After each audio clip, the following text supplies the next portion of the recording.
ਸਤਿ ਸ਼੍ਰੀ ਅਕਾਲ। ਪੰਜਾਬੀ ਰੇਡੀਓ ਤੇ Punjabi TV USA ਵੇਖ ਸੁਣ ਰਹੇ ਸਾਰੇ ਸਰੋਤਿਆਂ ਦਾ ਬਹੁਤ-ਬਹੁਤ ਸਵਾਗਤ ਹੈ। ਇਸ ਸਮੇਂ ਦੇ ਵਿਸ਼ੇਸ਼ ਪ੍ਰੋਗਰਾਮ ਖਬਰ ਤੇ ਨਜ਼ਰ ਦੇ ਵਿੱਚ। ਇਸ ਪ੍ਰੋਗਰਾਮ ਦੇ ਵਿੱਚ ਦੇਸ਼ ਦੁਨੀਆ ਦੇ ਨਾਲ ਜੁੜੀਆਂ ਹੋਈਆਂ ਅਹਿਮ ਖਬਰਾਂ ਤੇ ਪਾਈਦਾ ਚਾਨਣਾ ਅਤੇ ਉਹਨਾਂ ਖਬਰਾਂ ਦੀ ਤਹਿ ਤੱਕ ਜਾਣ ਦੇ ਲਈ ਸਾਡੇ ਨਾਲ ਸਾਥ ਹੁੰਦਾ ਹੈ ਸੀਨੀਅਰ ਪੱਤਰਕਾਰ ਮਿੰਟੂ ਗੁਰੂਸਰੀਆ ਜੀ ਦਾ। ਸਭ ਤੋਂ ਪਹਿਲਾਂ ਕਰਦੇ ਆ ਉਹਨਾਂ ਨੂੰ ਪ੍ਰੋਗਰਾਮ ਦੇ ਵਿੱਚ ਸ਼ਾਮਿਲ, ਫਿਰ ਰੁੱਖ ਖਬਰਾਂ ਦਾ ਕਰਾਂਗੇ ਤੇ ਕਰਾਂਗੇ ਖਬਰਾਂ ਦੇ ਉੱਪਰ ਚਰਚਾ। ਸਤਿ ਸ਼੍ਰੀ ਅਕਾਲ ਜੀ, ਬਹੁਤ-ਬਹੁਤ ਸਵਾਗਤ ਹੈ ਜੀ। ਸ਼ੁਕਰੀਆ ਸਾਰਿਆਂ ਨੂੰ, ਸਤਿ ਸ੍ਰੀ ਅਕਾਲ ਜੀ। ਅੱਜ ਦੇ ਪ੍ਰੋਗਰਾਮ ਦੇ ਸਪਾਂਸਰਸ ਦਾ ਕਰਦੇ ਚੱਲੀਏ ਧੰਨਵਾਦ। ਖਾਲਸਾ ਇੰਸ਼ੋਰੈਂਸ ਲੰਬੇ ਸਮੇਂ ਤੋਂ ਇੰਸ਼ੋਰੈਂਸ ਦੇ ਖੇਤਰ ਦੇ ਵਿੱਚ ਸੇਵਾਵਾਂ ਨਿਭਾ ਰਹੇ ਨੇ। ਤੁਸੀਂ ਵੀ ਸੰਪਰਕ ਕਰ ਸਕਦੇ ਹੋ। ਨੰਬਰ ਹੈ 408 272 2500। ਟਿਰਕਿਆਣਾ ਇਮੀਗ੍ਰੇਸ਼ਨ ਲਾ ਫਰਮ, ਜੇ ਟਿਰਕਿਆਣਾ ਹੁਣਾਂ ਨਾਲ ਸੰਪਰਕ ਕਰ ਸਕਦੇ ਹੋ ਕਿਸੇ ਵੀ ਤਰ੍ਹਾਂ ਦੀ ਇਮੀਗ੍ਰੇਸ਼ਨ ਦੇ ਬਾਬਤ ਸਲਾਹ ਮਸ਼ਵਰਾ ਕਰਨ ਦੇ ਲਈ। Krishan Dhanota Yuba City, Baljinder Singh Nijjar Woodland. GN lube ਵਾਲੇ ਟਰੱਕ ਵਾਸ਼ ਕਰਦੇ ਨੇ, ਆਇਲ ਚੇਂਜ ਕਰਦੇ ਨੇ, 에ਅਰ ਬ੍ਰੇਕਸ ਦਾ ਕੰਮ ਤਸੱਲੀ ਬਖਸ਼ ਕਰਦੇ ਨੇ। ਤੁਸੀਂ ਇਹਨਾਂ ਦੇ ਕੋਲੋਂ ਨਵੇਂ ਪੁਰਾਣੇ ਟਾਇਰ ਵੀ ਖਰੀਦ ਸਕਦੇ ਹੋ। ਲੋਕੇਸ਼ਨ ਸੈਂਟਾਨੀਲਾ ਦੀ ਹੈ। ਨਿੰਮਾ ਸਹੋਤਾ ਹੋਣਾ ਦਾ ਨੰਬਰ ਹੈ 209 277 0113। Jaswinder Singh Nagra, Roseville, Avtar Singh Sangha Yuba City, Baldev Singh Kang Yuba City. ਬਹੁਤ-ਬਹੁਤ ਧੰਨਵਾਦ ਹੈ ਸਾਰੇ ਸਪਾਂਸਰਸ ਦਾ। ਰੁੱਖ ਹੁਣ ਖਬਰਾਂ ਦਾ ਕਰਦੇ ਆ। ਖਬਰਾਂ ਵੱਲ ਆਈਏ ਤਾਂ ਸਭ ਤੋਂ ਪਹਿਲੀ ਖਬਰ ਤੇ ਪਾਇਓ ਚਾਨਣਾ ਮਿੰਟੂ ਜੀ ਕਿ ਸੱਜਣ ਕੁਮਾਰ ਉਹ ਸ਼ਖਸ ਜਿਸ ਦੇ ਦੁਆਲੇ ਇੰਨਾ ਕੁਝ ਘੁੰਮਦਾ ਰਿਹਾ, ਜਿਸ ਦੇ ਨਾਲ ਸਿੱਖਾਂ ਨੇ ਲੰਬੇ ਸਮੇਂ ਤੱਕ ਦੋ ਚਾਰ ਹੁੰਦਿਆਂ ਉਹ ਪੀੜਾਂ ਝੱਲੀਆਂ ਸੀਗੀਆਂ ਤੇ ਸੱਜਣ ਕੁਮਾਰ ਦੇ ਦੁਆਲੇ ਬਹੁਤ ਸਾਰੀਆਂ ਕੌਨਸਪੀਰੇਸੀਆਂ ਵੀ ਘੁੰਮਦੀਆਂ ਨੇ ਵੀ ਭਾਈ ਕਿਸ ਤਰੀਕੇ ਦੇ ਨਾਲ ਇਸ ਵਿਅਕਤੀ ਨੇ ਕਿੱਥੇ ਜ਼ਿੰਮੇਵਾਰੀ ਨਿਭਾਈ ਤੇ ਉਹ ਜ਼ਿੰਮੇਵਾਰੀ ਸਿੱਖਾਂ ਦੇ ਲਈ ਕਿੰਨੀ ਖਤਰਨਾਕ ਸੀਗੀ। ਤੇ ਸੱਜਣ ਕੁਮਾਰ ਨੇ ਜੇਲ੍ਹ ਦੇ ਵਿੱਚ ਦਮ ਤੋੜ ਦਿੱਤਾ ਹੈ। ਕੁਝ ਇਸ ਦੇ ਬਾਰੇ ਖਾਸ ਹਰਫ ਤੁਸੀਂ ਜੋ ਕਹਿਣਾ ਚਾਹੋ। ਦੇਖੋ, ਸੱਜਣ ਅਸੀਂ ਜਦੋਂ ਇਹ 2018 ਚ ਪਹਿਲੀ ਵਾਰੀ ਕੈਦ ਹੋਇਆ ਤੇ ਮੈਂ ਤੇ ਪ੍ਰਵੀਨ ਪ੍ਰੋਗਰਾਮ ਕਰਿਆ ਕਰਦੇ ਹੁੰਦੇ ਸੀ। ਮੈਂ ਉਦੋਂ ਵੀ ਵਿਸ਼ਲੇਸ਼ਣ ਦੇ ਵਿੱਚ ਹੀ ਸੀਗਾ ਤੇ ਮੈਂ ਇਹਦਾ ਨਾਮ ਰੱਖਿਆ ਸੀ ਦੁਰਜਨ, ਕਿਉਂਕਿ ਸੱਜਣ ਸ਼ਬਦ ਦੀ ਤੇ ਆਪਣੀ ਇੱਕ ਵਿਆਖਿਆ ਹੈ ਨਾ। ਬਿਲਕੁਲ ਸੱਜਣ ਦੇ ਬਿਲਕੁਲ ਵਿਪਰੀਤ ਉਲਟ ਸ਼ਬਦ ਹੈ ਦੁਰਜਨ। तो गल यह है कि ये दुर्जन बुरा बहुत ही बुरा, जिदा कह लो कि भेड़िया टाइप दा जन मानस। तो 7 साल 8 महीने इन्हें सजा कट्टी आ ते उस तो बाद अज दम तोड़ गया। इहदी ते अज सुनवाई सी। इवन दैट के इहदे वकील तक नूं नहीं सी पता जिस वेले इहदी डैथ होई आ, मौत होई आ, ਉਹ ਕੋਰਟ ਦੇ ਵਿੱਚ ਜਦੋਂ ਪਤਾ ਲੱਗਿਆ ਤਾਂ ਸਾਰੇ ਪਾਸੇ ਹੈਰਾਨਗੀ ਹੋ ਗਈ। ਤਾਂ ਇਹਦਾ ਤੇ ਜਿਹੜਾ ਤੁਸੀਂ ਵੇਖੋਗੇ ਮਰ ਜਾਣਾ ਵੀ ਬੜਾ ਗੁੰਮਨਾਮ ਜਿਹਾ ਰਿਹਾ। ਤਾਂ ਖੈਰ ਗੱਲ ਇਹ ਆ ਕਿ ਜੇ ਆਪਾਂ ਟਾਈਮ ਲਾਈਨ 'ਚ ਜਾਵਾਂਗੇ ਬੜਾ ਟਾਈਮ ਲੱਗਦਾ ਹੈ, ਪਰ ਸਿੰਪਲ ਇਹ ਹੈ ਕਿ 2000 ਦੇ ਵਿੱਚ ਨਾਨਾਵਤੀ ਕਮਿਸ਼ਨ ਬਣਦਾ ਹੈ। ਇਹਦੀ ਸਿਫਾਰਿਸ਼ ਤੇ 24 ਅਕਤੂਬਰ 25 ਨੂੰ CBI ਨੇ केस दर्ज किया सी। नहीं, गलत बोल गया डेट में, 24 अक्तूबर 2005 ਨੂੰ ਤਦ ਸੱਜਣ ਮੈਂਬਰ ਪਾਰਲੀਮੈਂਟ ਸੀਗਾ ਤੇ ਇਹਦੇ ਤੇ ਦੋਸ਼ ਸੀ ਦੰਗੇ ਭੜਕਾਉਣ ਦਾ, ਸਿੱਖਾਂ ਦੀ ਹੱਤਿਆ ਦਾ। ਯਾਨੀ ਇਸ ਬੰਦੇ ਨੂੰ ਨਾਮਜ਼ਦ ਕੀਤਾ ਗਿਆ ਸਿੱਖ ਕਤਲੇਆਮ 'ਚ। 2010 ਤੋਂ 13 ਤੱਕ ਟ੍ਰਾਇਲ ਕੋਰਟ ਨੇ ਸੱਜਣ ਕੁਮਾਰ ਸਮੇਤ ਕਈ ਦੋਸ਼ੀਆਂ ਨੂੰ ਸਮਨ ਕੀਤਾ। 13 ਦੇ ਵਿੱਚ ਸੱਜਣ ਕੁਮਾਰ ਨੂੰ ਬਰੀ ਕਰਨ ਤੋਂ ਬਾਅਦ CBI ਨੇ ਹਾਈ ਕੋਰਟ ਦੇ ਵਿੱਚ ਅਪੀਲ ਪਾ ਦਿੱਤੀ। 18 ਦੇ ਵਿੱਚ ਦਿੱਲੀ ਹਾਈ ਕੋਰਟ ਨੇ 5 ਸਿੱਖਾਂ ਦੀ ਹੱਤਿਆ ਦੇ ਮਾਮਲੇ 'ਚ ਸੱਜਣ ਉਰਫ ਦੁਰਜਨ ਨੂੰ ਉਮਰ ਕੈਦ ਕੀਤੀ ਸੀ। ਜਦੋਂ ਦੀ ਮੈਂ ਤੁਹਾਨੂੰ ਗੱਲ ਦੱਸਦਾ, ਉਹ ਜਿਹੜੀ ਮੈਂ ਤੇ ਪ੍ਰਵੀਨ ਜਦੋਂ ਇਕੱਠੇ ਹੁੰਦੇ ਸੀਗੇ ਇੱਥੇ ਤੇ ਉਸ ਦਰਮਿਆਨ ਇਹ ਸਜ਼ਾ ਹੋਈ ਸੀ। ਮੈਨੂੰ ਅੱਜ ਵੀ ਯਾਦ ਆ, ਇਹ 18 ਦੀ ਗੱਲ ਆ। ਤਾਂ ਗੱਲ ਇਹ ਆ ਕਿ ਇਹਦੇ ਤੇ ਜੇ ਆਪਾਂ ਵੇਖੀਏ ਤੇ ਬਹੁਤ ਬੜੇ ਸੰਗੀਨ ਦੋਸ਼ ਸੀ। ਹਾਲਾਂਕਿ ਕੁਝ ਮਾਮਲਿਆਂ ਦੇ ਵਿੱਚ ਇਹ ਕਹਿ ਲਓ ਕਿ ਪਹਿਲਾਂ ਬਰੀ ਹੋਇਆ। ਰਾਜਨਗਰ ਕੇਸ ਸੀਗਾ, ਜਿਹੜਾ ਰਾਜਨਗਰ ਕੇਸ ਕੀ ਜਿਹਦੇ ਵਿੱਚ 5 ਸਿੱਖਾਂ ਦੀ ਹੱਤਿਆ ਦਾ ਮਾਮਲਾ ਸੀਗਾ। ਰਾਜਨਗਰ ਦੇ ਵਿੱਚ ਗੁਰਦੁਆਰਾ ਜਲਾਉਣ ਦਾ ਵੀ ਮਾਮਲਾ ਸੀਗਾ। ਤਾਂ ਟ੍ਰਾਇਲ ਕੋਰਟ ਨੇ ਇਹਨੂੰ ਬਰੀ ਕਰ ਦਿੱਤਾ, ਜਦ ਕਿ ਦੂਜੇ ਦੋਸ਼ੀਆਂ ਨੂੰ ਸਜ਼ਾ ਮਿਲ ਗਈ ਸੀਗਾ। ਤਾਂ ਟ੍ਰਾਇਲ ਕੋਰਟ ਦਾ ਫੈਸਲਾ ਹਾਈ ਕੋਰਟ ਨੇ ਬਦਲ ਦਿੱਤਾ ਤਾਂ ਇਹਨੂੰ ਮੰਡੋਲੀ ਜੇਲ੍ਹ ਦੇ ਵਿੱਚ ਭੇਜ ਦਿੱਤਾ ਗਿਆ ਸੀਗਾ। ਜੇ ਆਪਾਂ ਵੇਖੀਏ ਤਾਂ ਮੰਡੋਲੀ ਜੇਲ੍ਹ ਦੇ ਵਿੱਚ ਹੀ ਜਗਤਾਰ ਸਿੰਘ ਹਵਾਰਾ ਬੰਦਾ ਹੈ। ਫਿਰ ਇੱਕ ਸੁਲਤਾਨਪੁਰੀ ਕੇਸ ਸੀ ਇਹਦੇ ਤੇ ਉਹਦੇ ਵਿੱਚ ਇਹ ਰਾਉਜ਼ ਐਵਨਿਊ ਕੋਰਟ ਤੋਂ ਬਰੀ ਹੋ ਗਿਆ ਸੀਗਾ, ਇਹਦੇ ਨਾਲ ਦੂਜੇ ਬਰੀ ਕਰ ਦਿੱਤੇ ਗਏ ਸਨ। ਇੱਕ ਇਹਦੇ ਤੇ ਕੇਸ ਸੀ ਸਰਸਵਤੀ ਵਿਹਾਰ ਕੇਸ, ਇਹਦੇ ਚ ਇਹਨੂੰ ਦੂਸਰੀ ਵਾਰ ਯਾਨੀ ਸੈਕੰਡ ਟਾਈਮ ਲਾਈਫ ਇੰਪ੍ਰਿਜ਼ਨਮੈਂਟ ਸੁਣਾਈ ਗਈ ਸੀ। ਇਹਦੇ ਵਿੱਚ ਵੀ 2 ਸਿੱਖਾਂ ਦਾ ਕਤਲ ਹੋਇਆ ਸੀਗਾ, ਇੱਕ ਦਾ ਨਾਂ ਜੇ ਮੈਂ ਨਹੀਂ ਭੁੱਲਦਾ ਤੇ ਤਰੁਣਦੀਪ ਸੀ ਤੇ ਇੱਕ ਦਾ ਨਾਂ ਸ਼ਾਇਦ ਜਸਵੰਤ ਸਿੰਘ। ਤਾਂ ਗੱਲ ਇਹ ਆ ਕਿ ਇਹਦੇ ਵਿੱਚ ਸਜ਼ਾ ਹੋਣ ਤੋਂ ਬਾਅਦ ਜੇ ਵੇਖੋਗੇ ਤਾਂ ਇੱਕ ਕੇਸ ਸੀ ਜਨਕਪੁਰੀ ਵਿਕਾਸਪੁਰੀ ਕੇਸ, ਤਾਂ ਇਹਦੇ ਵਿੱਚ ਇਹ ਨਾਮਜ਼ਦ ਸੀਗਾ ਜਿਹਦੇ ਚ ਸੋਹਣ ਸਿੰਘ ਤੇ ਉਹਨਾਂ ਦੇ ਜਵਾਈ ਅਵਤਾਰ ਸਿੰਘ ਦੀ ਹੱਤਿਆ ਤੇ ਫਿਰ ਲੁੱਟ ਖਸੁੱਟ ਅੱਗਜਨੀ ਜਿਹਨੂੰ ਆਪਾਂ ਕਹਿ ਦਿੰਦੇ ਆ ਸਾੜ ਫੂਕ। ਤਾਂ ਇਸ ਕੇਸ ਦੇ ਵਿੱਚ FIR ਜਿਹੜੀ ਇੱਕ ਦੂਸਰੀ ਹੋਈ ਸੀ ਉਹਦੇ ਵਿੱਚ ਗੁਰਚਰਨ ਸਿੰਘ ਨੂੰ ਜਿੰਦਾ ਜਲਾਉਣ ਦਾ ਮਾਮਲਾ ਸੀ ਕਿ ਉਹਦੇ ਨਾਲ ਜੁੜੀ ਭੀੜ ਨੂੰ ਇਹਨਾਂ ਨੇ ਉਕਸਾਇਆ ਸੀਗਾ, ਤਾਂ ਇਹਦੇ ਵਿੱਚ ਵੀ ਸੱਜਣ ਬਰੀ ਹੋ ਗਿਆ ਸੀਗਾ। ਤਾਂ ਕੁੱਲ ਮਿਲਾ ਕੇ ਕਹਿ ਸਕਦੇ ਹਾਂ ਕਿ ਜਿਹੜਾ ਬੰਦਾ 77 ਚ ਇਹ ਕਾਉਂਸਲਰ ਬਣਿਆ ਸੀਗਾ, ਫਿਰ ਜੇ ਤੁਸੀਂ ਵੇਖੋਗੇ ਕਾਂਗਰਸ ਦਾ ਇਹ ਜਨਰਲ ਸੈਕਟਰੀ ਬਣਿਆ, 80 ਚ ਮੈਂਬਰ ਪਾਰਲੀਮੈਂਟ ਬਣਿਆ ਤੇ 84 ਚ ਇਸ ਬੰਦੇ ਦੇ ਨਾਂ ਜਾਂ ਕਹਿ ਲਓ ਕਿ ਇਸ ਬੰਦੇ ਦੇ ਹੱਥ ਜਦੋਂ ਲਹੂ ਚ ਭਿੱਜ ਗਿਆ ਸਿੱਖਾਂ ਦੇ, ਤਦ ਵੀ 91 ਤੇ 2004 ਦੇ ਵਿੱਚ ਇਹਨੂੰ ਟਿਕਟ ਦੇ ਕੇ ਮੈਂਬਰ ਪਾਰਲੀਮੈਂਟ ਬਣਾਇਆ ਗਿਆ। ਤਾਂ ਇਹ 2005 ਤੱਕ ਪਾਵਰ ਇੰਜੋਏ ਕਰਦਾ ਰਿਹਾ ਹੈ। ਇੰਟਰਸਟਿੰਗ ਗੱਲ ਹੈ। ਤਾਂ ਉਸ ਤੋਂ ਬਾਅਦ ਜਦੋਂ ਇਹਦੇ ਤੇ ਟ੍ਰਾਇਲ ਚੱਲਣ ਦਾ ਰਸਤਾ ਖੁੱਲ ਗਿਆ, ਉਸ ਤੋਂ ਬਾਅਦ ਕਾਂਗਰਸ ਨੇ ਇਸ ਨੂੰ ਪਿੱਛੇ ਕੀਤਾ। ਸੋ ਕਾਂਗਰਸ ਨੂੰ ਵੀ ਆਪਾਂ ਇਹ ਨਹੀਂ ਕਹਿ ਸਕਦੇ ਕਿ ਕਾਂਗਰਸ ਦੁੱਧ ਦੀ ਧੋਤੀ ਆ। ਕਾਂਗਰਸ ਦੇ ਮਾਮਲੇ ਦੇ ਵਿੱਚ ਜੇ ਵੇਖੀਏ ਤੇ ਨਾ ਸਿਰਫ ਸਟੇਟ ਸਪਾਂਸਰਡ ਸਿੱਖਾਂ ਦਾ ਕਤਲੇਆਮ ਕਰਵਾਇਆ ਗਿਆ, ਬਲਕਿ ਇਹੋ ਜਿਹੇ ਬੰਦਿਆਂ ਨੂੰ ਪਾਵਰ ਇੰਜੋਏ ਕਰਨ ਦਾ ਮੌਕਾ ਵੀ ਦਿੱਤਾ ਗਿਆ ਜੀ। ਜੀ ਬਿਲਕੁਲ ਬਿਲਕੁਲ। ਇਸ ਤੋਂ ਅੱਗੇ ਜੇਕਰ ਆਪਾਂ ਅਗਲੀ ਖਬਰ ਵੱਲ ਵਧੀਏ ਤਾਂ ਉਧਰ ਪੱਤਰਕਾਰ ਮਨਿੰਦਰਜੀਤ ਸਿੱਧੂ ਲੋਕ ਆਵਾਜ਼ TV ਵਾਲੇ, ਉਹਨਾਂ ਦੇ ਉੱਪਰ ਇੱਕ ਹੋਰ ਕੇਸ ਦਰਜ ਕਰ ਦਿੱਤਾ ਗਿਆ। ਪਹਿਲਾਂ ਵਾਲਾ ਕੇਸ ਜਿਸ ਦੇ ਵਿੱਚ ਤੁਸੀਂ ਵੀ ਨਾਲ ਹੀ ਉਹਨਾਂ ਦੇ ਨਾਮਜ਼ਦ ਸੀਗੇ, ਤੇ ਹੁਣ ਇੱਕ ਹੋਰ ਕੇਸ। ਵੈਸੇ ਇਹ ਕੇਸਾਂ ਦੀ ਫੇਹਰਿਸਤ ਵੀ ਡਿਪੈਂਡ ਕਰਦੀ ਹੈ ਵੀ ਤੁਸੀਂ ਕੰਮ ਕਿਹੋ ਜਿਹਾ ਕਰਦੇ ਹੋ। ਹੈ ਤੁਹਾਡੀ ਗੱਲ 'ਚ ਵਜ਼ਨ ਹੈ ਕਿ ਤੁਸੀਂ ਕਿਸ ਤਰ੍ਹਾਂ ਦਾ ਕੰਮ ਕਰਦੇ ਹੋ। ਇਸ ਸਿਸਟਮ ਦੇ ਵਿੱਚ ਕਈ ਵਾਰ ਉਸ ਦਾ ਅੰਦਾਜ਼ਾ ਜੇ ਆਪਾਂ ਵੇਖੀਏ ਤੇ ਕੇਸਾਂ ਤੋਂ ਵੀ ਲੱਗਦਾ। ਗੱਲ ਇਹ ਆ ਗੁਰਪ੍ਰੀਤ ਕਿ ਇਸ ਮਾਮਲੇ ਦੇ ਵਿੱਚ ਕਾਫੀ ਚੀਜ਼ਾਂ ਨੇ। ਪਹਿਲੀ ਗੱਲ ਕਿ ਦਰਅਸਲ ਇੱਕ ਮੁੰਡੇ ਦੀ ਜਾਨ ਗਈ ਆ, ਇਹ ਵੀ ਸਾਨੂੰ ਨਹੀਂ ਭੁੱਲਣਾ ਚਾਹੀਦਾ। ਜੀ ਪੱਤਰਕਾਰ ਤੇ ਕੇਸ ਹੋਇਆ ਕਿ ਗਲਤ ਪਿਰਤ ਹੈ ਜੋ ਸਿਸਟਮ ਪਾ ਰਿਹਾ ਹੈ, ਪਰ ਇੱਕ ਬੱਚੇ ਦੀ, ਕਿਉਂਕਿ ਉਹ ਬਹੁਤ ਗਰੀਬ ਪਰਿਵਾਰ ਆ।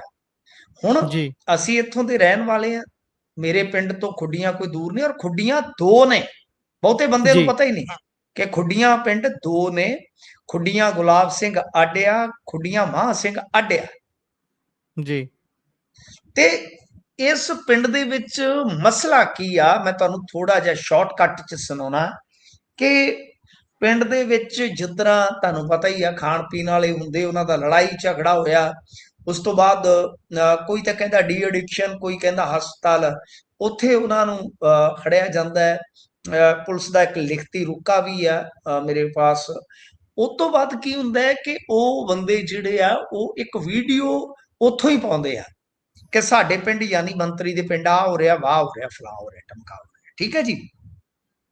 ਉਹ ਵੀਡੀਓ ਹੁਣ ਰੱਬ ਜਾਣੇ ਮਨਿੰਦਰ ਨੂੰ ਕਿਸੇ ਨੇ ਭੇਜੀ ਜਾਂ ਇਹਨੇ ਦੇਖੀ, ਇਹ ਅਗਲੇ ਦਿਨ ਗਰਾਊਂਡ ਤੇ ਪਹੁੰਚਦਾ ਉੱਥੇ ਖੁੱਡੀਆਂ। ਹੁਣ ਦੇਖੋ, ਪਹਿਲੀ ਗੱਲ ਇਹ ਆ ਕਿ ਕੋਈ ਪਿੰਡ ਮੈਨੂੰ ਨਹੀਂ ਲੱਗਦਾ ਇਸ ਤਰ੍ਹਾਂ ਦਾ ਹੋਣਾ ਜਿੱਥੇ ਇਸ ਤਰ੍ਹਾਂ ਦੇ ਲੋਕ ਨਹੀਂ ਹੈਗੇ। ਸਾਡੇ ਲੰਬੀ ਚ ਤੇ ਹੈ ਨਹੀਂ, ਬਾਕੀ ਮੈਨੂੰ ਪਤਾ ਨਹੀਂ। ਇਹ ਉੱਥੇ ਗਏ ਆ, ਗੱਲਾਂ ਤੇ ਕਈ ਨੇ। ਹੁਣ ਜਿਵੇਂ ਇੱਕ ਜਿਮ ਦਾ ਇਹਨਾਂ ਨੇ ਉੱਥੋਂ ਰਿਪੋਰਟ ਕੀਤਾ ਕਿ ਜਿਮ ਦੇ ਵਿੱਚ ਤੇ ਸਮਾਨ ਹੀ ਹੈ ਨਹੀਂ, ਬਾਹਰ ਲਿਖਿਆ ਮੁੱਖ ਮੰਤਰੀ ਜਿਮ, ਜਦ ਕਿ ਉਹ ਜਿਮ ਕੁਝ ਦਿਨ ਪਹਿਲਾਂ ਉੱਥੋਂ ਸ਼ਿਫਟ ਕਰ ਦਿੱਤੀ ਗਈ ਸੀ। ਠੀਕ ਹੈ ਜੀ। ਉਹ ਲਾਗੇ ਹੀ ਖੁੱਲੀ ਜਗ੍ਹਾ ਦੇ ਵਿੱਚ ਯਾਨੀ ਖੁੱਲੇ ਕਮਰੇ 'ਚ ਬਣਾ ਦਿੱਤੀ ਗਈ ਸੀ। ਹੁਣ ਇੱਕ ਚੀਜ਼ ਦੇਖੋ ਕਿ ਮਨਿੰਦਰ ਨੇ ਉੱਥੋਂ ਰਿਪੋਰਟ ਕੀਤਾ, ਉਹਨਾਂ ਮੁੰਡਿਆਂ ਨੇ ਗਾਂ ਫੇਰ ਉਹੀ ਜਿਹੜੇ ਹਸਪਤਾਲਾਂ 'ਚੋਂ ਵੀਡੀਓ ਵਾਇਰਲ ਕਰਦੇ ਆ, ਉਹਨਾਂ ਦੇ ਵਿੱਚੋਂ ਇੱਕ ਤੇ 2 ਐਨਡੀਪੀਐਸ ਦੇ ਆਲਰੇਡੀ ਪਰਚੇ ਆ। ਉਹ ਦੇਖੋ ਪਿੰਡ ਨੂੰ ਸੁਧਾਰ ਰਹੇ ਆ, ਤੇ ਇੱਕ ਤੇ ਪਰਚਾ ਉਹ ਨਾਂ ਲੈਂਦੇ ਆ 2-3 ਬੰਦਿਆਂ ਦਾ। ਉਹਦੇ ਚੋਂ ਇੱਕ ਨੋਖਾ ਜਿਹੜਾ ਉਹਦੇ ਤੇ ਤਾਂ ਸ਼ਾਇਦ ਕੋਈ ਬਿੱਟ ਬੁੱਟ ਦਾ ਕੋਈ ਮਾੜਾ ਮੋਟਾ ਖਾਣ ਪੀਣ ਦਾ ਹੈਗਾ। ਇੱਕ ਨਾਂ ਲੈਂਦੇ ਆ ਸ਼ਿੰਦੇ ਦਾ, ਜਿਹੜਾ ਮ੍ਰਿਤਕ ਹੈ। ਸ਼ਿੰਦੇ ਤੇ ਇੱਕ ਵੀ ਕੇਸ ਨਹੀਂ ਐਨਡੀਪੀਐਸ ਦਾ, ਇੱਕ ਵੀ ਸ਼ਿਕਾਇਤ ਨਹੀਂ ਸੀ। ਤਾਂ ਜਦੋਂ ਇਹਦਾ ਨਾਂ ਆਉਂਦਾ ਉਸ ਤੋਂ ਬਾਅਦ ਖਬਰ ਚੱਲਦੀ ਹੈ ਜਦੋਂ, ਤੇ ਉਹ ਫਾਹ ਲੈ ਲੈਂਦਾ ਹੈ, ਪੱਖੇ ਨਾਲ ਚੁੰਨੀ ਬੰਨ ਕੇ ਤੇ ਫਾਹ ਲੈ ਕੇ ਮਰ ਜਾਂਦਾ ਹੈ। 2 ਘੰਟਿਆਂ ਬਾਅਦ ਉਹਦਾ ਅੰਤਮ ਸੰਸਕਾਰ ਹੋ ਜਾਂਦਾ। ਪਰ ਉਸ ਤੋਂ ਬਾਅਦ ਫਿਰ ਮਨਿੰਦਰ ਦੇ ਖਿਲਾਫ ਸਿਸਟਮ ਇੱਕ ਵਿਉਂਤ ਖੜੀ ਕਰਦਾ ਹੈ। ਪੋਸਟਮਾਰਟਮ ਤੋਂ ਬਗੈਰ ਸੰਸਕਾਰ ਹੋ ਚੁੱਕਾ ਹੈ। ਉਸ ਤੋਂ ਬਾਅਦ ਮਨਿੰਦਰ ਦੇ ਖਿਲਾਫ ਸਿਸਟਮ ਨੂੰ, ਤੰਤਰ ਨੂੰ ਹੁਕਮ ਚੜ੍ਹਦੇ ਆ ਕਿ ਏਦਾਂ ਕਰੋ, ਮਾਮਲਾ ਦਰਜ ਕਰੋ। ਔਰ ਉਹਦੇ ਮਾਂ-ਪਿਓ ਨੂੰ ਰੱਬ ਜਾਣੇ ਹੁਣ ਕੀ ਕਿਹਾ ਗਿਆ, ਮੈਂ ਉੱਥੇ ਕੋਈ ਲਾਲਚ ਵਗੈਰਾ ਕੋਈ ਸ਼ਬਦ ਇਸਤੇਮਾਲ ਨਹੀਂ ਕਰਾਂਗਾ। ਬਥੇਰੇ ਚਰਚੇ ਹੁੰਦੇ, ਕੋਈ ਸਰਕਾਰੀ ਲਾਭ ਵੀ ਮਿਲ ਸਕਦਾ, ਤੁਹਾਨੂੰ ਪਤਾ ਹੀ ਆ। ਤਾਂ ਇਸ ਤਰ੍ਹਾਂ ਲੰਬੀ ਥਾਣੇ ਦੇ ਵਿੱਚ ਮਨਿੰਦਰ ਤੇ ਪਰਚਾ ਦਰਜ ਹੋ ਜਾਂਦਾ ਹੈ ਖੁਦਕੁਸ਼ੀ ਲਈ ਉਕਸਾਉਣ ਦਾ। ਉਹਦੇ ਵਿੱਚ ਉਹੀ ਬੰਦੇ ਜਿਨ੍ਹਾਂ ਨੇ ਵੀਡੀਓ ਵਾਇਟਸ ਦਿੱਤੀਆਂ, ਉਹਨਾਂ ਚੋਂ 1-2 ਤੇ ਚੱਕ ਵੀ ਲਏ ਸੀ ਨਾਲ ਦੀ ਨਾਲ। ਮੇਰੀ ਜਾਣਕਾਰੀ ਦੇ ਮੁਤਾਬਕ ਮਨਿੰਦਰ ਨੂੰ ਫੜਨ ਵਾਸਤੇ ਰਾਤ 3 ਟੀਮਾਂ ਸਰਗਰਮ ਹੋਈਆਂ, ਪਰ ਮਨਿੰਦਰ ਬਚ ਗਿਆ। ਅਦਰਵਾਈਜ਼ ਸਾਡੇ ਕੋਲ ਜੋ ਜਾਣਕਾਰੀ ਆ ਕਿ ਉੱਤੋਂ ਹਦਾਇਤਾਂ ਇਹ ਸੀ ਕਿ ਇਹਨੂੰ ਰਾਤੋਂ ਰਾਤ ਸਬਕ ਵੀ ਸਿਖਾ ਦਿੱਤਾ ਜਾਵੇ। ਸਮਝੇ ਤੁਸੀਂ ਮੈਂ ਕੀ ਕਹਿਣਾ ਚਾਹ ਰਿਹਾ, ਕਿ ਇਹਨੂੰ ਚੰਗੀ ਤਰ੍ਹਾਂ ਸਬਕ ਸਿਖਾ ਦਿਓ। ਸਾਡੇ ਤੱਕ ਇਹ ਵੀ ਗੱਲਾਂ ਪਹੁੰਚੀਆਂ ਕਿ ਉਸ ਤੋਂ ਬਾਅਦ 2 ਕੁ ਬੰਦੇ ਹੋ ਰਿਹਾ, ਮੇਰੇ ਸਮੇਤ ਦੱਸਣ ਵਾਲੇ ਨੇ ਦੱਸਿਆ ਕਿ 2 ਕੁ ਆ, ਮੁੜ ਕੇ ਉਹਨਾਂ ਨੂੰ ਵੀ ਵੇਖ ਲਵਾਂਗੇ। ਮੈਂ ਕਿਹਾ ਵੈਲਕਮ ਜੀ, ਸਾਡਾ ਕੀ ਜ਼ੋਰ ਗਰੀਬਾਂ ਦਾ। ਚਲੋ, ਦੱਸਣ ਵਾਲੇ ਨੇ ਦੱਸਿਆ, ਮੈਂ ਤੁਹਾਨੂੰ ਦੱਸ ਰਿਹਾ, ਮੈਨੂੰ ਨਹੀਂ ਪਤਾ ਕਿਸ ਨੇ ਕਿਹਾ, ਕੀ ਗੱਲਬਾਤ ਹੈ। ਖੈਰ ਬਈ, ਹੁਣ ਹੁੰਦਾ ਕੀ ਆ ਕਿ ਉਸ ਤੋਂ ਬਾਅਦ ਮੁਕੱਦਮਾ ਦਰਜ ਹੋ ਜਾਂਦਾ ਹੈ ਮਾਂ ਪਿਓ ਦੇ ਬਿਆਨਾਂ ਤੇ। ਹੁਣ ਗੁਰਪ੍ਰੀਤ, ਥੋੜਾ ਜਿਹਾ ਤਾਂ ਕਿਤੇ ਨਾ ਕਿਤੇ ਐਥੀਕਲੀ ਸਾਨੂੰ ਵੀ ਸਾਊਂਡ ਹੋਣ ਦੀ ਜ਼ਰੂਰਤ ਆ। ਪਹਿਲੀ ਗੱਲ ਆ, ਮੈਂ ਅੱਗੇ ਕਹਿਣਾ ਕਿ ਮੰਨ ਲਓ ਮੇਰੇ ਤੇ ਕਿਤਾਬ ਲਿਖੀ ਗਈ ਆ ਜਾਂ ਮੇਰੇ ਤੇ ਫਿਲਮਾਂ ਬਣੀਆਂ, ਤੁਸੀਂ ਮੇਰੇ ਪਿੰਡ ਆ ਜਾਓ। ਮੇਰੇ ਪਿੰਡ ਕੀ ਆ, ਮੇਰਾ ਘਰ ਆ, ਮੇਰੇ ਘਰ ਤੋਂ ਕੁਝ ਫੀਟ ਤੇ ਆ ਜਾਓ, ਤੁਹਾਨੂੰ ਕੋਈ ਨਾ ਕੋਈ ਖਾਂਦਾ ਪੀਂਦਾ ਮਿਲ ਜਾ ਸਕਦਾ। ਕਿਉਂਕਿ ਮੇਰੇ ਕੋਲ ਫਰੇਬ ਨਹੀਂ ਹੈਗਾ ਗੁਰਪ੍ਰੀਤ, ਮੈਨੂੰ ਨਿੱਜੀ ਜ਼ਿੰਦਗੀ ਚ ਮਿਲੋਗੇ, ਮੈਂ ਤੁਹਾਨੂੰ ਇਦਾਂ ਹੀ ਮਿਲੂੰਗਾ ਜੀ। ਇਹ ਨਹੀਂ ਹੈਗਾ ਸਾਡੇ ਚ ਕਿ ਮਾਈਕ ਤੇ ਆ ਕੇ ਬੜੇ ਵਿਦਵਾਨ ਬਣ ਜਾਓ। ਆ ਮੇਰੇ ਪਿੰਡ ਦੇ, ਮੇਰੇ ਘਰ ਤੋਂ ਥੋੜੀ ਦੂਰ ਸ਼ਮਸ਼ਾਨ ਘਾਟ, ਇੱਥੇ ਨਾਕਾ ਲਾਉਣਾ ਪੈਂਦਾ ਪੁਲਿਸ ਨੂੰ ਆ ਕੇ ਜੀ, ਬਕਾਇਦਾ। ਹਰ ਦੂਜੇ ਤੀਜੇ ਦਿਨ ਮੈਂ ਇੱਥੇ ਪੁਲਿਸ ਖੜੀ ਦੇਖਦਾ। ਕਿਉਂ? ਕਿਉਂਕਿ ਆ ਕੇ ਪੀਂਦੇ ਨੇ, ਲੰਘਦੇ ਨੇ। ਤਾਂ ਬਈ ਹੁਣ ਮੰਨ ਲਓ ਮੇਰੇ ਪਿੰਡ ਕੋਈ ਆ ਕੇ ਇਹ ਕਹਿ ਦੇਵੇ ਕਿ ਬਈ ਇੱਥੇ ਆ ਹੁੰਦਾ ਮਿੰਟੂ ਦੇ ਪਿੰਡ, ਜਾਇਜ਼ ਆ ਬਈ, ਹੁੰਦਾ, ਮੈਂ ਤਾਂ ਕਹੀ ਜਾਂਦਾ। ਪਰ ਕੋਈ ਮੇਰਾ ਉਹਨਾਂ ਚੋਂ ਨਾਂ ਲੈ ਦੇਵੇ, ਤੁਸੀਂ ਗੁਰਪ੍ਰੀਤ ਜੀ ਤੁਸੀਂ ਆ ਕੇ ਕਵਰ ਕਰ ਰਹੇ ਹੋ, ਕੀ ਤੁਹਾਡਾ ਹੱਕ ਨਹੀਂ ਬਣੇਗਾ ਕਿ ਪਹਿਲਾਂ ਇੰਡੀਵਿਜੂਅਲ ਕਿਸੇ ਦਾ ਜੇ ਨਾਮ ਲਿਆ ਤਾਂ ਤੁਸੀਂ ਉਹਦੇ ਤੇ ਕਲੈਰਿਟੀ ਲਾਓ। ਤੁਸੀਂ ਕਿਸੇ ਡਾਇਰੈਕਟਲੀ ਬੰਦੇ ਦਾ ਜਿਹਦਾ ਨਾਮ ਆ ਰਿਹਾ ਉਹਦਾ ਨਾਂ ਬੇਸ਼ੱਕ ਤੁਸੀਂ ਵਰਜ਼ਨ ਐਡ ਕਰੋ, ਬਟ ਗੱਲ ਇਹ ਆ ਕਿ ਸੰਬੰਧਿਤ ਥਾਣੇ ਚੋਂ ਤੇ ਆਪਾਂ ਪੁੱਛ ਸਕਦੇ ਹਾਂ ਕਿ ਕੀ ਇਸ ਨਾਂ ਦੇ ਬੰਦੇ ਦੀ ਕਦੇ ਤੁਹਾਡੇ ਕੋਲ ਕੰਪਲੇਂਟ ਆਈ ਆ, ਕਿਉਂਕਿ ਸਾਨੂੰ ਤੇ ਐ ਦੱਸ ਰਿਹਾ ਜੀ, ਜੇ ਕੋਈ ਵੇਚਣ ਵਾਲਾ ਹੈ ਤਾਂ ਤੁਹਾਡੇ ਕੋਲ ਕੰਪਲੇਂਟ ਹੈ। ਤਾਂ ਉਹਦੇ ਨਾਲ ਕੀ ਹੈ ਕਿ ਤੁਸੀਂ ਆਪਣੇ ਪੱਖੋਂ ਸਹੀ ਹੋ ਜਾਂਦੇ। ਤਾਂ ਇਹ ਇੱਕ ਦਿੱਕਤ ਰਹਿੰਦੀ ਆ, ਕਿਉਂਕਿ ਰੌਲਾ ਇਹ ਹੈ ਜਿੱਥੇ ਕਿਸੇ ਮੰਤਰੀ ਦਾ ਨਾਂ ਆ ਗਿਆ, ਐਮਐਲਏ ਦਾ ਨਾਂ ਆ ਗਿਆ। ਤੁਹਾਨੂੰ ਪਤਾ ਕਿ ਰਾਜੇ ਵੜਿੰਗ ਦੀ ਕਵਰੇਜ ਵੀ ਕੋਠੀ ਦੇ ਲਾਗੇ ਰਣਜੀਤ ਗਿੱਲ ਹੋਰਾਂ ਨੇ ਐਂ ਕੀਤੀ ਸੀ, ਪਤਾ ਤੁਹਾਨੂੰ? ਜੀ ਬਿਲਕੁਲ। ਉਹਦੇ ਵਿੱਚ ਰਣਜੀਤ ਗਿੱਲ ਹੋਰਾਂ ਨੂੰ ਸਜ਼ਾ ਹੋ ਗਈ ਸੀ ਅੱਗੇ ਜਾ ਕੇ। ਰਣਜੀਤ ਗਿੱਲ ਨੂੰ ਤਾਂ ਜਾਣਦੇ ਨਾ, ਕਦੇ ਫੋਨ ਲਾ ਕੇ ਪੁੱਛ ਲਿਓ ਜੀ। ਬਿਲਕੁਲ। ਤਾਂ ਫਿਰ ਉਸ ਤੋਂ ਬਾਅਦ ਸ਼ਾਇਦ ਕੰਪਰੋਮਾਈਜ਼ ਹੋਇਆ ਸੀਗਾ, ਰਣਜੀਤ ਗਿੱਲ ਹੋਰਾਂ ਨੂੰ ਸਜ਼ਾ ਹੋ ਗਈ ਸੀ। ਤਾਂ ਸਾਨੂੰ ਵੀ ਥੋੜਾ ਜਿਹਾ ਆਪਣੇ ਕੰਮ ਦੇ ਵਿੱਚ ਨਾ ਕੋਈ ਜਿਹੜੀ ਕਮੀ ਪੇਸ਼ੀ ਉਹਨੂੰ ਦੂਰ ਕਰਨ ਦੀ ਜ਼ਰੂਰਤ ਹੈ, ਕਿਉਂਕਿ ਕੋਈ ਪੱਤਰਕਾਰ ਹੈ, ਪੱਤਰਕਾਰ ਸਾਥੀ ਦੇ ਨਾਲ ਖੜਾਂਗੇ, ਡਟਾਂਗੇ, ਕੋਈ ਗੱਲ ਨਹੀਂ। ਪਰ ਇਹ ਨਹੀਂ ਹੈ ਕਿ ਅਸੀਂ ਆਪਣੇ ਪੱਤਰਕਾਰ ਦੀ ਕੋਈ ਗਲਤੀ ਲੁਕਾ ਕੇ ਚੱਲੀਏ। ਜੇ ਤੁਸੀਂ ਨਹੀਂ ਬੋਲਦੇ ਆਪਣੀਆਂ ਗਲਤੀਆਂ ਤੇ, ਇਟ ਮੀਨ ਕਿ ਪੱਤਰਕਾਰ ਕਾਹਦੇ ਤੁਸੀਂ ਬੇਈਮਾਨ ਹੋ। ਬਿਲਕੁਲ ਸਰ, ਮੈਂ ਨਹੀਂ ਇਹ ਆਪਦੀ ਜ਼ਮੀਰ ਮਾਰ ਸਕਦਾ। ਤਾਂ ਗੱਲ ਹੈ ਕਿ ਜਿੱਥੇ ਮੈਨੂੰ ਕਿਸੇ ਦੇ ਕੰਮ 'ਚ ਕਮੀ ਆਉਂਦੀ ਮੈਂ ਉੱਥੇ ਜ਼ਰੂਰ ਕੱਟੂੰਗਾ। ਕਿ ਤੁਸੀਂ ਵਰਜ਼ਨ ਕਿਸੇ ਮੰਤਰੀ ਦੇ ਨਾਮ ਤੇ ਖਬਰ ਚਲਾ ਰਹੇ ਹੋ ਤਾਂ ਮੰਤਰੀ ਦਾ ਲੈ ਲਓ ਕਿ ਤੁਹਾਡੇ ਪਿੰਡ ਆ ਹੋ ਰਿਹਾ ਜੀ, ਅਗਲਾ ਕਲੈਰਿਟੀ ਦੇਵੇ। संबंधित थाने नूं ला लो, संबंधित व्यक्ति नूं ला लो, अजकल कहदा मोबाइल नंबर है नहीं गा। तो ये तो है एक टैक्नीकली थोड़ा जिहा लैक कह लो, पर मेरी नज़र दे विच ये चीज़ जिहड़ी आ नहीं होनी चाहिए सी। जदों तुसीं खबर करदे हो किसे नूं मतलब कि वरत के कि फलाणे दा पिंड है तो फलाणे बंदे दा नाम आ गया, ठीक है जी, ये तो मेरा अपना ओपीनियन है। पर दूजी गल आ कि जेकर एक चीज़ होर देखी जाए, ਜਿਹੜੇ ਉਹ ਬੰਦੇ ਆ ਜਿਨ੍ਹਾਂ ਨੇ ਇਹ ਸੱਦਿਆ, ਕੀ ਮਨਿੰਦਰ ਨੂੰ ਵਰਤਿਆ ਗਿਆ, ਮਿਸਲੀਡ ਕੀਤਾ ਗਿਆ? ਕਿਉਂਕਿ ਉੱਥੇ ਦੋ ਧੜੇ ਆ, ਅਕਾਲੀਆਂ ਦਾ, ਝਾੜੂ ਵਾਲਿਆਂ ਦਾ, ਸਰਗਰਮ ਦੋ ਧੜੇ ਆ। ਅੱਛਾ, ਫਿਰ ਸੰਸਕਾਰ ਕਾਲੀ ਚ ਕਰਵਾਇਆ ਗਿਆ। ਹੁਣ ਜਿਹੜੇ ਉਹ ਮੁੰਡੇ ਜਾਂ ਬੰਦੇ ਆ ਜਿਹੜੇ ਖਾਣ ਪੀਣ ਵਾਲੇ, ਜਿਨ੍ਹਾਂ ਦੇ ਨਾਲ ਹੀ ਇਹ ਤੁਰਿਆ ਫਿਰਦਾ ਸੀ ਸ਼ਿੰਦਾ ਮਰਨ ਵਾਲਾ ਜੀ, ਕੀ ਉਹਨਾਂ ਨੇ ਤਾਂ ਇਹਨੂੰ ਨਹੀਂ ਦਬਾਇਆ कि हाँ तेनू ऐ कर देंगे, ऐ कर देंगे, हुण तेरी खबर चलाती है या वो है? क्योंकि पहला कट्ठे सी, ओदा नाम लिया गया कि उस एक बड़ी लॉजिकली गल है ना जी जी, प्रैशराइज तो तद भी हो सकता है, मैंटली तो तद भी टुट सकता है। तो ये वास्ते तो एक जांच पड़ताल की जरूरत है ना जी, एक जांच पड़ताल की जरूरत सी कि तुसी जांच खोल दे कि हाँ भाई पोस्टमार्टम क्यों नहीं होया, सुसाइड नोट क्यों नहीं है।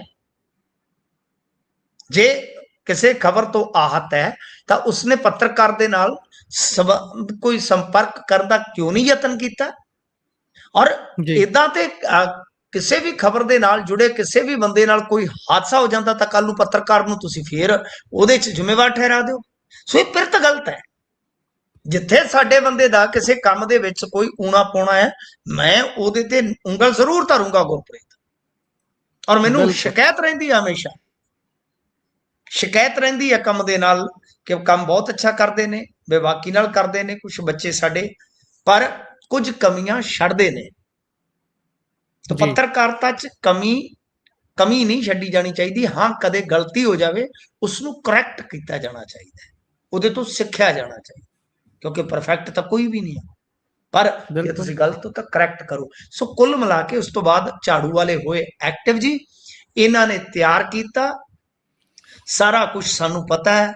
फिर सीएमओ तक दिल्ली तक तारां खड़कियां, उन्होंने सख्त हदायतां दित्तियां अफसरां नूं कि इनू फड़ के, साडे कोल जो जानकारी है कि इहदे चड्डे पाड़ो जी, इत्थों तक हदायतां होईयां ने। पर यह गलत पिरत है।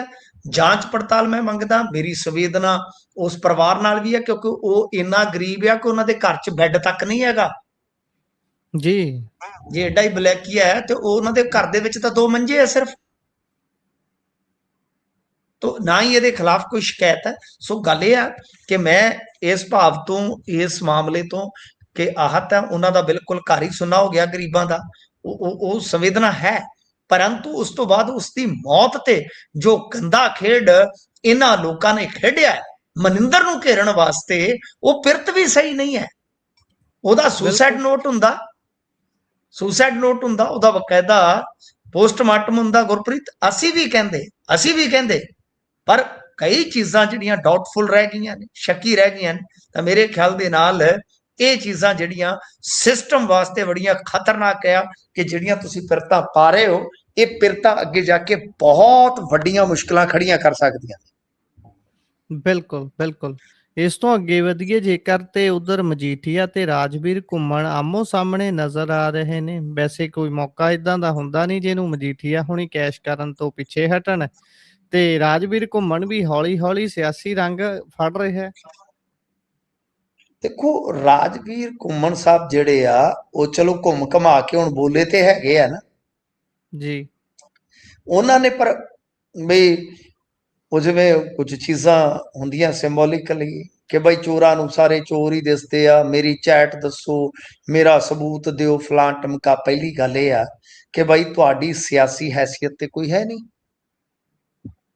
तुहाडी सियासी हैसियत कोई नहीं, तुसी जस्ट एक OSD हो, इस तो वध ते कुछ भी नहीं है जी। दूजी गल कि मामला जुड़ता है मुख्यमंत्री दे दफ्तर दे नाल, पंजाब पुलिस दे DGP नाल। ईडी ने पत्र लिखिया किसनूं? DGP नूं। DGP ने पत्र ते कार्रवाई क्यों नहीं की? ये सारा कुछ दसण दी जरूरत है। ਡੀਜੀਪੀ ਨੂੰ। ਮੁੱਖ ਮੰਤਰੀ ਦੀ ਟੀਮ 'ਚ ਸਵਾਲ ਉੱਠ ਰਹੇ ਨੇ ਜਾਂ ਉਂਗਲ ਉੱਠ ਰਹੀ ਆ, ਤਾਂ ਮੁੱਖ ਮੰਤਰੀ ਸਾਹਿਬ ਜਦੋਂ ਇੰਨੀਆਂ ਲੰਮੀਆਂ ਚੌੜੀਆਂ ਤਕਰੀਰਾਂ ਕਰਨ ਦੇ ਮਾਹਰ ਨੇ, ਤਾਂ ਫਿਰ ਉਹਨਾਂ ਨੂੰ ਅੱਗੇ ਆ ਕੇ ਇਹ ਗੱਲ ਜਿਹੜੀ ਆ ਉਹ ਕਹਿਣ ਦੀ ਜ਼ਰੂਰਤ ਹੈ। ਸਾਹਿਬ ਕਹਿਣ ਦੀ ਜ਼ਰੂਰਤ ਆ ਕਿ ਹਾਂ ਭਾਈ ਆਹ ਦੇਖੋ ਇਸ ਨੁਕਤੇ ਤੇ ਈਡੀ ਨੇ ਐ ਗਲਤ ਕੀਤਾ, ਇੱਥੇ ਐ ਗਲਤ ਕੀਤਾ। ਯਾਨੀ ਇੱਕ ਠੋਸ, ਇੱਕ ਬਹੁਤ ਕੰਕਰੀਟ ਕਿਸਮ ਦੀ ਸਫਾਈ ਦੀ ਜ਼ਰੂਰਤ ਆ, ਜਿਹੜੀ ਤਥਾਤਮਕ ਹੋਵੇ, ਤਥਾਤਮਕ ਹੋਵੇ। ਤਾਂ ਮੇਰੇ ਖਿਆਲ ਦੇ ਨਾਲ ਇਹਨਾਂ ਨੇ ਜਦੋਂ ਮਿਹਣਾ ਮਾਰਿਆ, ਉਸ ਤੋਂ ਬਾਅਦ ਮਜੀਠੀਆ ਨੂੰ ਲੱਗਿਆ ਕਿ ਲਓ ਵੀ ਹੁਣ ਸੂਤ ਕੰਮ ਆ ਗਿਆ, ਤਾਂ ਉਹ ਫਿਰ ਲੱਗ ਪਿਆ ਕਿ ਉਹ ਜੁਗਨੂ ਹੈ, ਇਹ ਘਰਾਚੂ ਵਾਲੀ ਰਾਜੀ ਹੈ, ਠੀਕ ਹੈ, ਮੈਂ ਤੈਨੂੰ ਰਾਜੀ ਕਵਾਂਗਾ। ਮਜੀਠੀਏ ਦਾ ਜਿੱਦਣ ਹੱਥ ਪੈ ਗਿਆ, ਉਹ ਫਿਰ ਕਿ ਇਹਦਾ ਹੱਥ ਕਿੱਥੇ ਪਾਈਏ, ਇਹਦੀ ਗਿੱਚੀ ਤਾਂ ਹੈ ਹੀ ਨਹੀਂ, ਗਿੱਚੀ ਲੱਭਣ ਲੱਗਿਆ ਟਾਈਮ ਲੱਗਣਾ, ਕਿਤੇ ਹੋਰ ਹੱਥ ਪਾ ਲਾਂਗੇ। ਸਰ ਇਹ ਕੋਈ ਸ਼ਬਦ ਨੇ? ਜੀ ਮਾਫ ਕਰਨਾ, ਬਹੁਤ ਸਾਰੇ ਪੋਲੀਟੀਸ਼ੀਅਨ ਸਾਡੇ ਯਾਰ ਦੋਸਤ ਵੀ ਹੈ, ਸਭ ਕੁਝ ਵੀ ਹੈ, ਪਰ ਆਹ ਭਾਸ਼ਾ ਮੈਂ ਤੇ ਕਿਸੇ ਵੀ ਬੰਦੇ ਦੀ ਇਦਾਂ ਦੀ ਭਾਸ਼ਾ ਨਹੀਂ ਮੰਨਦਾ। ਸਹੀ, ਇਹ ਕਿਹੜੀ ਭਾਸ਼ਾ? ਕਿਸੇ ਨੂੰ ਰਾਜੀ ਕਹਿਣਾ? ਰਾਜੀ ਬਹੁਤ ਸਾਰੀਆਂ ਸਾਡੀਆਂ ਧੀਆਂ ਦਾ, ਭੈਣਾਂ ਦਾ ਨਾਂ ਹੁੰਦਾ ਜੀ। ਬਿਲਕੁਲ।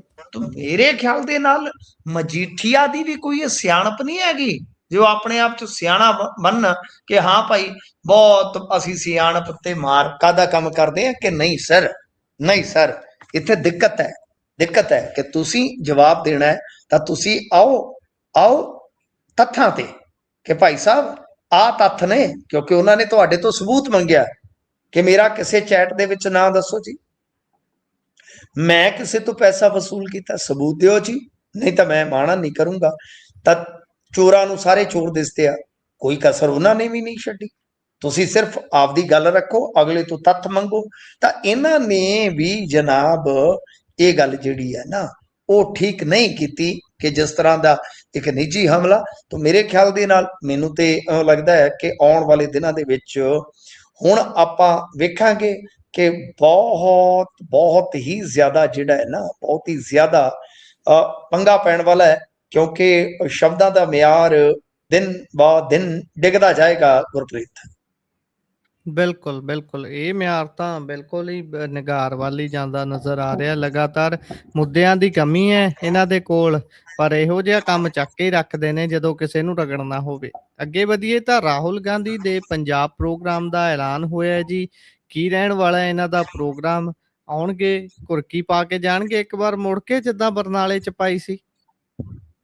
ਆਈ ਥਿੰਕ ਕੁਛ ਨਾ ਕੁਛ ਤਾਂ ਸੋਚਣਗੇ, ਵੱਡਾ ਸੋਚਣਗੇ ਗੁਰਪ੍ਰੀਤ, ਕਿਉਂਕਿ ਏਦਾਂ ਤੇ ਸੂਤ ਹੀ ਨਹੀਂ ਆਉਣਾ ਨਾ।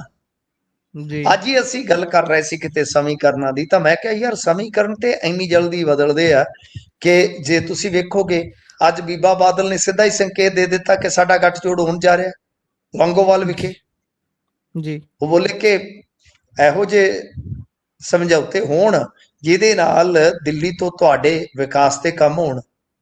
ਤਾਂ ਬਈ ਇਹ ਕੀ ਹੈ? ਇਹ ਕੀ ਹੈ? ਇਹ ਤੇ ਸਿੱਧਾ ਸੰਕੇਤ ਹੈ ਨਾ, ਸਪਸ਼ਟ ਸੰਕੇਤ ਹੈ। ਤੇ ਉਹ ਕਹਿੰਦੇ ਆ ਕਿ ਬੋਲਣਾ ਮੇਰਾ ਫਰਜ਼ ਨਹੀਂ ਹੈ, ਮੈਂ ਆਪਦੀ ਜ਼ਬਾਨ ਦਬਾ ਲੈਣੀ ਆ। ਤੁਹਾਨੂੰ ਖੁਦ ਹੀ ਪਤਾ ਲੱਗ ਜਾਏਗਾ, ਗੁਰੂ ਸਾਹਿਬ ਕਿਰਪਾ ਕਰਨ, ਲੋਕ ਸਾਨੂੰ ਤੱਕ ਦੇਣ, ਐਸੇ ਸਮਝੌਤੇ ਹੋਣ ਜਿੱਥੋਂ ਦਿੱਲੀ ਤੋਂ ਤੁਹਾਡੇ ਵਿਕਾਸ ਤੇ ਤਰੱਕੀ ਦੇ ਕੰਮ ਹੁੰਦੇ ਸੀ, ਉਥੋਂ ਇੱਕ ਵਾਰ ਫੇਰ ਵਿਕਾਸ ਤੇ ਤਰੱਕੀ ਦੀ ਪੰਜਾਬ ਦੇ ਵਿੱਚ ਨੀਂਹ ਰੱਖੀ ਜਾਏ, ਜਿਹਦਾ ਪੰਜਾਬ ਨੂੰ ਫਾਇਦਾ ਹੋਵੇ। ਸਪਸ਼ਟ ਹੋ ਗਿਆ, ਤਾਂ ਸਮੀਕਰਨ ਬਦਲਣਗੇ ਨਾ। ਇਦਾਂ ਹੀ ਜੇ ਤੁਸੀਂ ਰਾਹੁਲ ਗਾਂਧੀ ਦੀ ਫੇਰੀ ਤੇ ਵਿਜ਼ਿਟ ਤੇ ਕੋਈ ਇਸ ਤਰ੍ਹਾਂ ਦਾ ਦੇਖ ਲਓ ਕਿ ਪ੍ਰੈਜ਼ੀਡੈਂਟ ਭਾਵੇਂ ਵੜेंगे ਜਾਂ ਕੋਈ ਹੋਰ ਹੈ, ਸਾਰੇ ਨਾਲ ਤੋਰ ਦਿੱਤੇ ਜਾਣ, ਸਮੀਕਰਨ ਬਦਲਣਗੇ ਕਿ ਨਹੀਂ? ਇਹ ਹੈ ਇਸ ਵੇਲੇ ਦੀ, ਜੇ ਆਪਾਂ ਵੇਖੀਏ, ਪੰਜਾਬ ਦੀ ਤਿਲਕਵੀਂ ਰਾਜਨੀਤੀ ਕਿ ਜਿਹਦੇ ਵਿੱਚ ਕੁਝ ਵੀ ਅੱਗੇ ਜਾ ਕੇ ਸਮੀਕਰਨਾਂ ਤੇ ਅਸਰ ਪੈ ਸਕਦਾ ਹੈ। ਲਿਹਾਜ਼ਾ ਰਾਹੁਲ ਗਾਂਧੀ ਦਾ ਪ੍ਰੋਗਰਾਮ ਕਹਿੰਦੇ ਆ ਕਿ ਲਗਭਗ ਫਾਈਨਲ ਹੋ ਗਿਆ ਜੀ। ਰਾਹੁਲ ਗਾਂਧੀ ਇਸ ਮਹੀਨੇ ਦੇ ਅਖੀਰ 'ਚ ਪੰਜਾਬ ਆ ਸਕਦੇ ਆ। ਸਭ ਤੋਂ ਪਹਿਲਾਂ ਦਰਬਾਰ ਸਾਹਿਬ ਵਿਖੇ ਮੱਥਾ ਟੇਕਣਗੇ, ਨਤਮਸਤਕ ਹੋਣਗੇ, ਤੇ ਉਸ ਤੋਂ ਬਾਅਦ ਪੰਜਾਬ ਦੀ ਕੰਪੇਨ ਜਿਹੜੀ ਆ ਉਹ ਕਾਂਗਰਸ ਆਰੰਭ ਕਰ ਦੇਗੀ।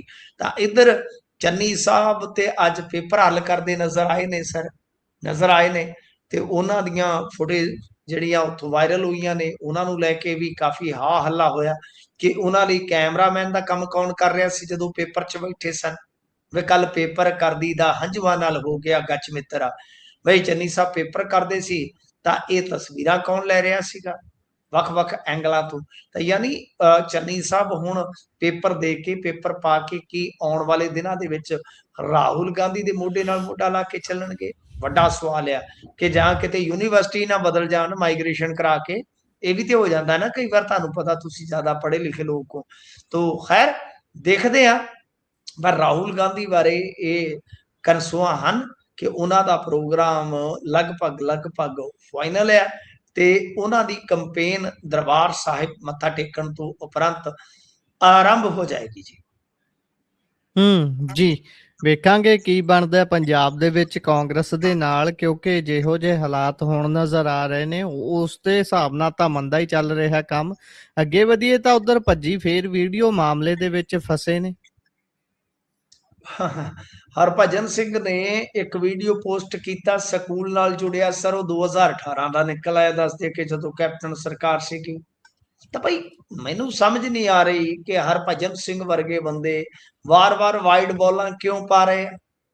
ਕਿ ਤੁਸੀਂ ਇੰਨੇ ਦੌਲਤਮੰਦ ਬੰਦੇ ਹੋ, ਕੋਈ ਗੁਰਪ੍ਰੀਤ ਵਰਗਾ ਮੁੰਡਾ ਰੱਖ ਲਓ ਐਕਸਪਰਟ, ਕੋਈ ਉਹਨੂੰ 50,000 ਰੁਪਈਆ ਦਿਓ, ਉਹ ਤੁਹਾਨੂੰ ਚੁਣ ਕੇ, ਮਤਲਬ ਕਿ ਜਿਵੇਂ ਹੰਸ ਮੋਤੀ ਚੁਣਦਾ ਹੈ ਐਦਾਂ ਚੁਣ ਕੇ ਵੀਡੀਓ ਦਿਆ ਕਰੇ ਤੁਹਾਨੂੰ।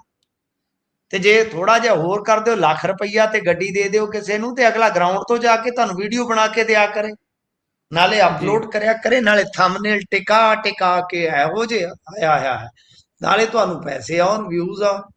ਤਾਂ ਇਹ ਕੀ ਕਰਦੇ ਪਏ, ਸਮਝ ਤੋਂ ਬਾਹਰ ਹੈ ਜੀ, ਸਮਝ ਤੋਂ ਬਾਹਰ ਹੈ। ਹਾਂ, ਇਸ ਸਕੂਲ ਦਾ ਜ਼ਿਕਰ ਹੋਇਆ ਜਿਹੜੇ ਦਾ, ਇਹਦਾ ਨਾਮ ਜੱਲਾ ਪਿੰਡ ਦਾ ਹੈ।